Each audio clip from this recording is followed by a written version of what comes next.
Senyor Planchar, miri, al seu temps no hi havia internet, eh? El que hagués fet vostè si hi hagués hagut internet, no? Sí, exactament. És que he vist que quan parlàvem amb aquells senyors de dalt vostè em demanava la paraula. M'ho digui breument. Anem a la taula.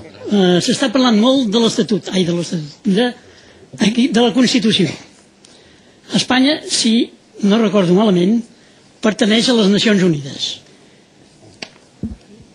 I les Nacions Unides diu el següent: és propòsit de les Nacions Unides fomentar entre les nacions relacions d'amistat basades en el respecte al principi de la igualtat de drets i el de llurs determinació com a poble.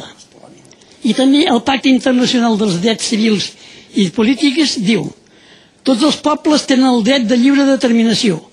En virtut d'aquest dret estableixen lliurement la seva condició política i proveeixen així mateix el seu desenvolupament econòmic, social i cultural. Molt bé, queda dit. Això té més d'una interpretació.